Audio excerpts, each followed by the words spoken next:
이것이 바로 대표성의 원리예요. 그 나는 아무런 공로가 없지만 내가 예수 그리스도를 믿음으로 우리는 하나님의 자녀가 되었습니다. 우리는 날마다 십자가의 죽음, 부활, 승천, 예수님께서 하신 그 모든 것들을 나의 고백으로 우리는 날마다 고백해야 됩니다. 그래서 우리가 예배 때마다 사도신경을 통해서 예수님의 십자가에서 죽으심, 그리고 죽음에서 부활하심, 그리고 하늘로 올라가심을 우리가 날마다 믿음으로 고백을 합니다. 결국은 그 고백이 나의 고백이요, 나에게 주어지는 하나님의 은혜라고 하는 것이지요. 우리가 그 사실을 믿고 나아갈 때 우리에게 넉넉하게 이김을 주시는 분이 바로 하나님이십니다. 여러분 당당하게 살아가시길 바랍니다.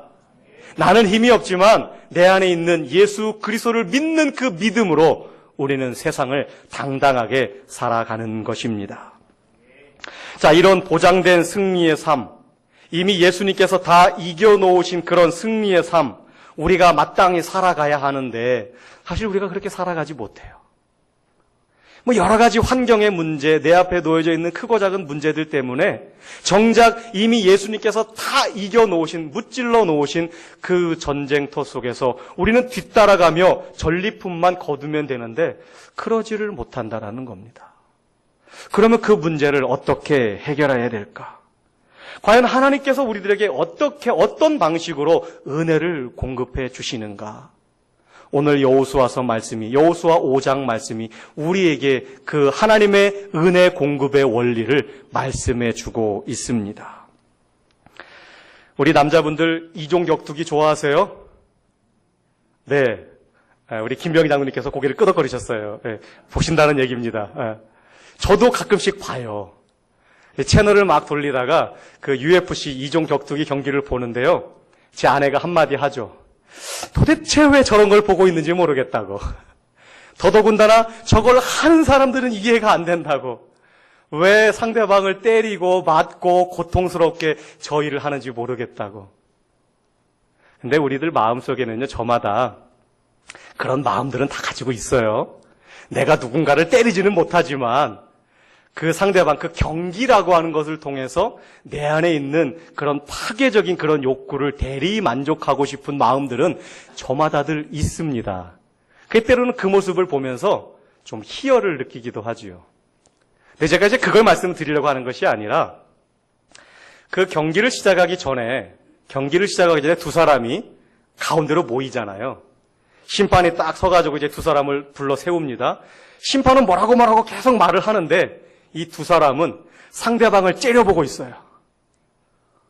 마치 잡아먹을 듯이 그냥 노려보고 있습니다. 기선제압을 위해서 그런 거죠.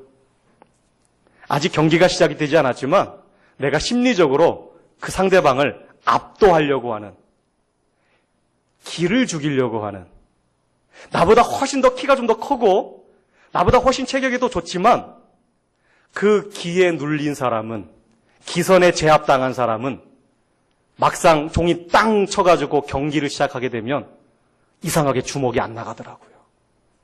이상하게 발길이 안 나가요. 기선제압이 승패에 상당히 많은 부분을 좌지우지하더라는 것입니다.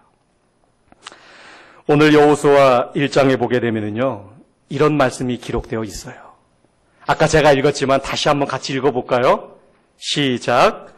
요단 서쪽의 아모리 사람의 모든 왕들과 해변의 가나안 사람의 모든 왕들이 여호와께서 요단물을 이스라엘 자손들 앞에서 말리시고 우리를 건너게 하셨음을 듣고 마음이 녹았고 이스라엘 자손들 때문에 정신을 잃었더라. 아멘. 이스라엘 백성들이 한 게 없어요. 하나님의 은혜로 요단강을 건너갔을 뿐인데 그 사실이 이미 가나안 땅에 살고 있었던 그 7 족속들에게는 엄청나게 빠른 속도로 전달이 되어졌습니다. 그러고 나서 그들이 두려움에 떨게 됩니다. 오늘 말씀해 보니까 마음이 녹았다 그래요. 이미 마음이 다 끝났다라는 거죠. 아, 우리는 끝났다. 우리는 싸워봐야 진다. 그러고 나서는 정신이 그냥 혼미해져서 정신을 잃어버렸어요. 자, 정신이 말짱한 사람과 정신을 잃은 사람과 싸우면 누가 이기겠습니까? 이건 물어보나 마나죠. 아무리 어른과 아이들의 싸움이라 할지라도 정신이 멀쩡한 어린아이가 정신을 잃은 어른을 이길 수 있어요. 하나님께서 이스라엘 백성들에게 젖과 꿀이 흐르는 가나안 땅을 약속하셨습니다.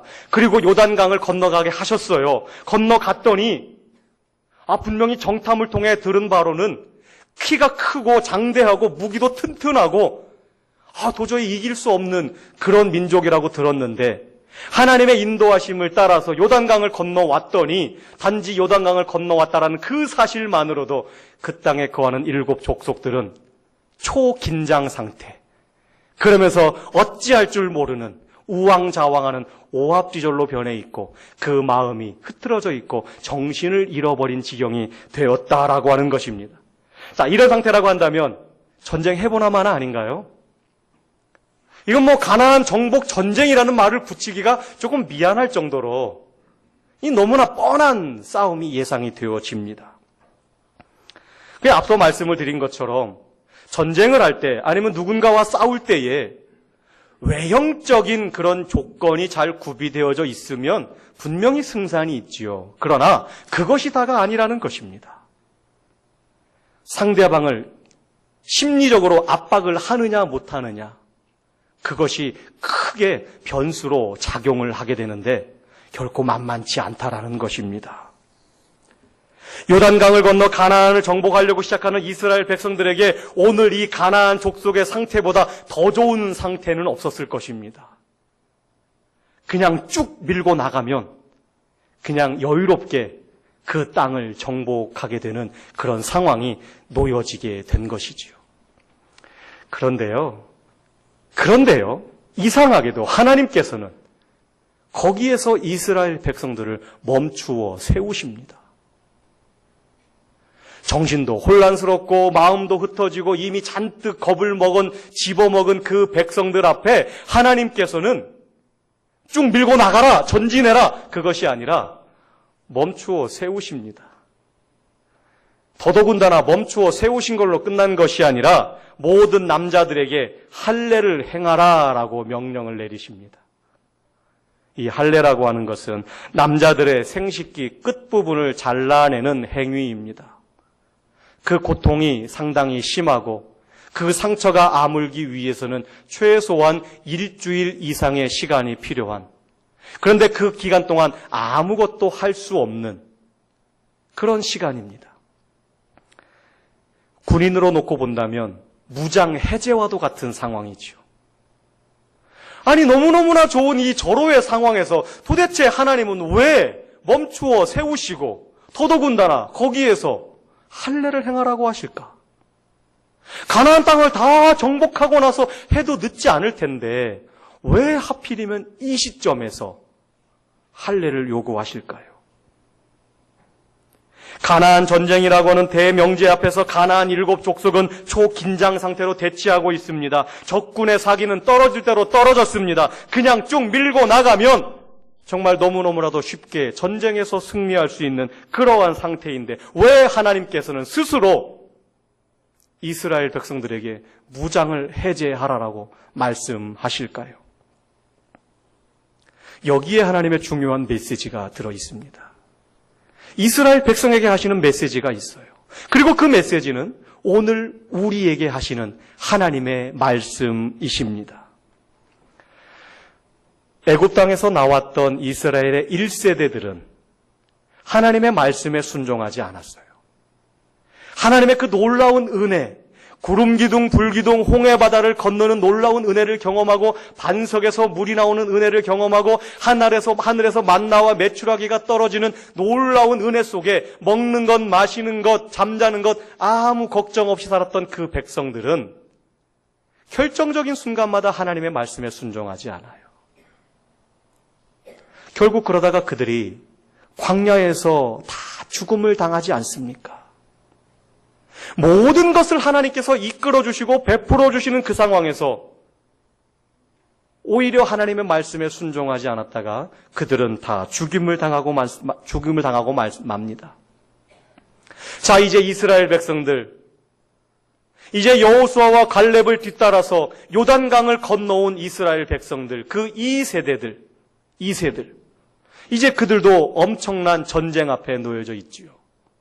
엄청난 큰일 앞에 지금 그들이 놓여져 있는 것입니다. 자, 그 상황에서 하나님께서는 앞선 세대와 같은 똑같은 일들을 반복하지 않기를 원하시는 하나님의 마음이 오늘 본문에는 기록이 되어져 있습니다. 정말 이 백성들이 내가 요단강을 건너오게 하고 이 가나안 땅에 발을 들여놨고 내가 이 땅을 저들에게 주기로 약속을 하였는데 과연 저들이 나의 말을 믿을까? 순종할까? 그것을 하나님께서는 시험하고 있는 것입니다. 전쟁이 중요한 것이 아니라 지금 얼른 들어가서 적군을 무찌르고 그 땅에 깃발을 꽂는 것이 급한 것이 아니라 하나님과 이스라엘과의 관계가 올바로 서 있는 것이 더 중요하다라고 하는 것을 하나님은 오늘 말씀을 통해서 보여주고 있습니다. 예수님을 믿는 우리들은요, 이 땅에서 우리가 살아가지만 세상적인 세상의 논리와 상식과 합리성을 따라 살아가는 자들이 아닙니다. 그것을 무시하라라고 하는 것이 아니라 우리들이 이 세상을 살아가는 삶의 원리는 누가 뭐라 그래도 하나님을 향한 하나님께서 우리에게 하신 약속을 믿는 믿음에 근거하는 삶이라고 하는 사실입니다. 우리는 하나님의 말씀을 따라 살아가는 자들입니다. 세상 사람들이 다 아니라고 해도 우리는 하나님의 말씀에 비추어서 그것이 맞으면 예라고 순종하고 그 길을 걸어가는 것입니다. 오늘 하나님께서는 이스라엘 백성들에게 그것을 요구하고 있는 것이죠. 상황은 너무너무나 좋습니다. 정말 너무너무나 손쉽게 변변한 무기 하나 없는 이스라엘 백성들이, 제대로 된 군사조차 조직되지 않은 그 이스라엘 백성들이 이미 사기가 떨어질 대로 떨어진 그 가나안 땅에 들어가서 전쟁을 승리한다라고 하는 것은 너무너무나 쉬운 일이었습니다. 그러나 하나님께서는 그렇게 하시지 않았다라고 하는 것이지요. 영적 전쟁은 이를 벌이는 것으로 시작하지 않습니다. 하나님과의 관계를 먼저 점검하는 것으로부터 영적 전쟁은 시작되어집니다.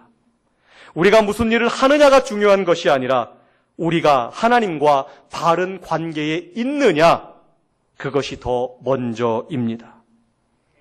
우리가 본질적인 하나님과의 관계에 우선적인 관심을 두지 않고 어떤 프로그램이나 일 위주로 달리게 되면 결국 아무리 좋은 프로그램이라 할지라도 시간이 흐르면 우리의 영적 성장은 멈추고 점점 그것은 퇴보해서 피폐해지게 마련입니다.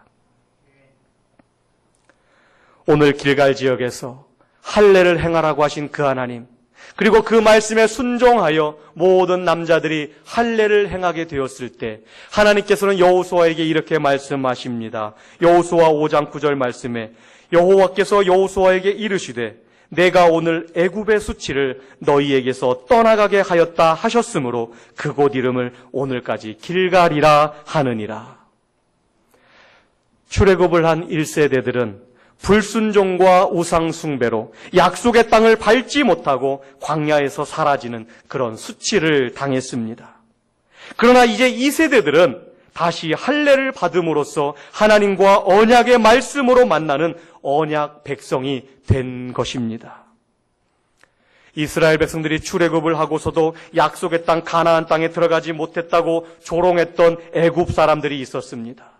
너희들이 애굽을 떠나서 약속의 땅으로 들어간다고 했는데 결국은 들어가지도 못하고 광야에서 다 죽음을 당하는구나. 그들을 조롱을 하고 하나님을 멸시하였습니다. 그런데 이제 그 2세들은 가나안 땅을 눈앞에 두고 있습니다.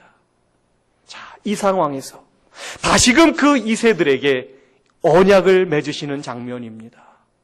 할례를 통하여서 인간의 방법을 의지하지 아니하고 인간의 상황을 의지하지 아니하고 자기의 경험을 의지하지 아니하고 오직 하나님의 말씀에 순종할 때에 하나님께서 모든 것을 이루어 주심을 믿고 그 언약이 주어짐을 오늘 말씀을 통해서 새롭게 언약이 갱신되어지는 것입니다. 할례의 현대적인 의미는 세례입니다. 우리가 모두 다 예수님을 믿고 예수를 구주로 고백하고 하나님을 나의 아버지로 고백하면서 우리가 세례라고 하는 의식을 행하게 됩니다.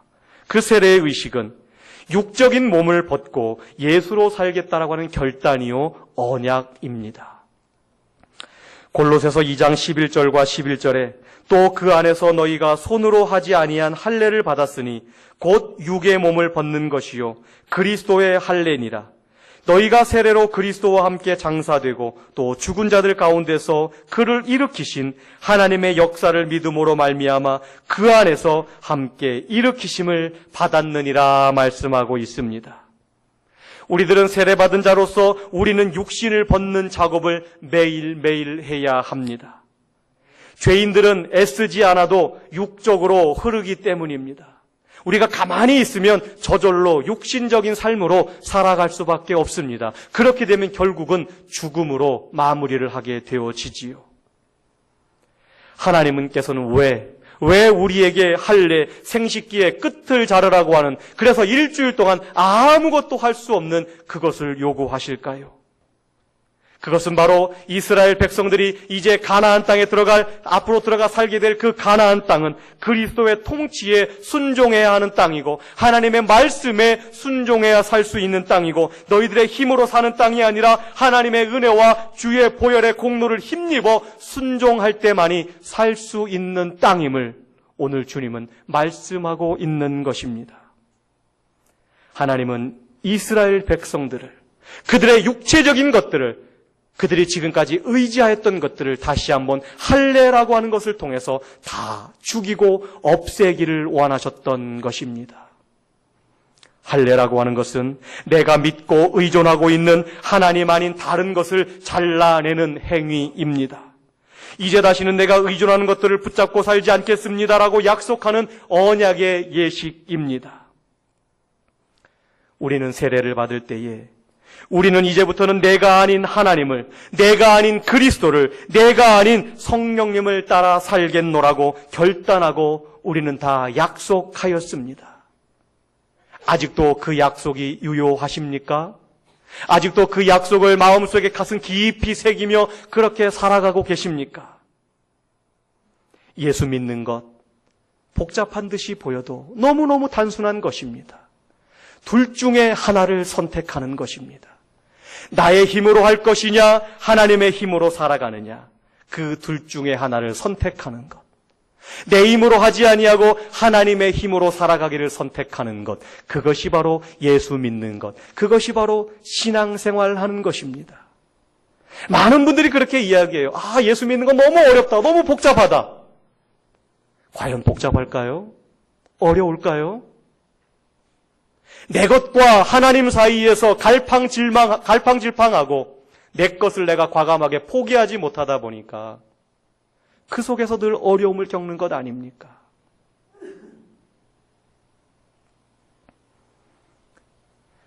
사람은 정말 별것 아닌 존재입니다. 여러분들 몸속에 있는 실핏줄 하나만 터져도 내가 내 몸 하나 움직일 수 없는 그러한 존재로 바뀌게 됩니다. 그래서 누군가의 수발을 받지 아니하면 손가락 하나도 까딱할 수 없는 그러한 몸을 가진 자들이 바로 우리 사람들입니다. 우리는 매 순간마다 겸손하게 하나님의 은혜로 살아야 하는 존재임을 우리는 기억해야 합니다. 할례라고 하는 것은 그런 사실을 매일매일의 삶 속에서 선언하는 것입니다. 예수님께서 십자가에 못 박히셔서 내 죄를 대신해 죽으실 때 나도 그 속에서 함께 죽고 그 사실을 늘 기억하고 고백하는 것, 그것이 날마다 할례를 행하고 살아가는 우리들의 신앙의 모습인 것입니다. 우리 힘으로 살면 안 됩니다. 이스라엘 백성들이 요단강을 정말 마른 땅으로 건너가서 정말 너무나 쉽게 건너와서 정말 그 땅의 백성들이 두려움에 떨고 있고 이제 무조건 밀고 나가면 전쟁에서 이길 수 있을 것 같은 그러한 상황 속에서 그들의 힘을 믿고 나아갔다면 그들은 분명히 망할 수밖에 없었을 것입니다. 내 힘으로 살아가는 것 아닙니다. 사람이 많아지면, 그래서 인간의 힘이 많아지면 교회가 잘 될까요? 아닙니다. 사람이 많아지면 많아질수록 어쩌면 문제는 더 많아질지 모르겠습니다. 작은 교회든 큰 교회든 사람이 많이 모이든 적게 모이든 그곳에 하나님의 은혜가 가득할 때 그곳에 진정한 승리의 기쁨이 있는 것입니다. 우리가 아무리 애를 쓰고 노력해도 하나님께서 복 주시는 인생이 되지 않으면 우리는 이 땅에서 승리할 수가 없습니다. 이스라엘 백성들이 요단강을 건너간 것이 누구의 힘으로 건너갔습니까? 하나님께서 다 하셨습니다. 하나님의 은혜로 하셨습니다.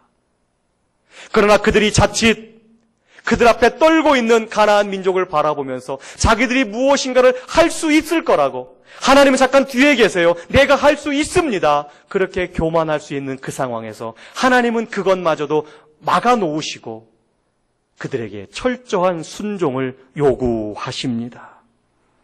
이스라엘 백성이 들어간 가나안 땅도, 우리가 살아가고 있는 이 땅도 우리는 하나님의 말씀에 순종함으로 살아가는 땅이고, 그럴 때 승리할 수 있는 땅임을 기억하시기를 바랍니다. 사랑하는 성도 여러분, 요단을 건너 가나안 땅에 들어선 이스라엘 백성들에게 전쟁보다 먼저는 하나님과의 관계였습니다. 오늘을 살아가는 우리들에게 내 앞에 놓여있는 문제나 일보다 하나님과의 관계가 더 먼저입니다.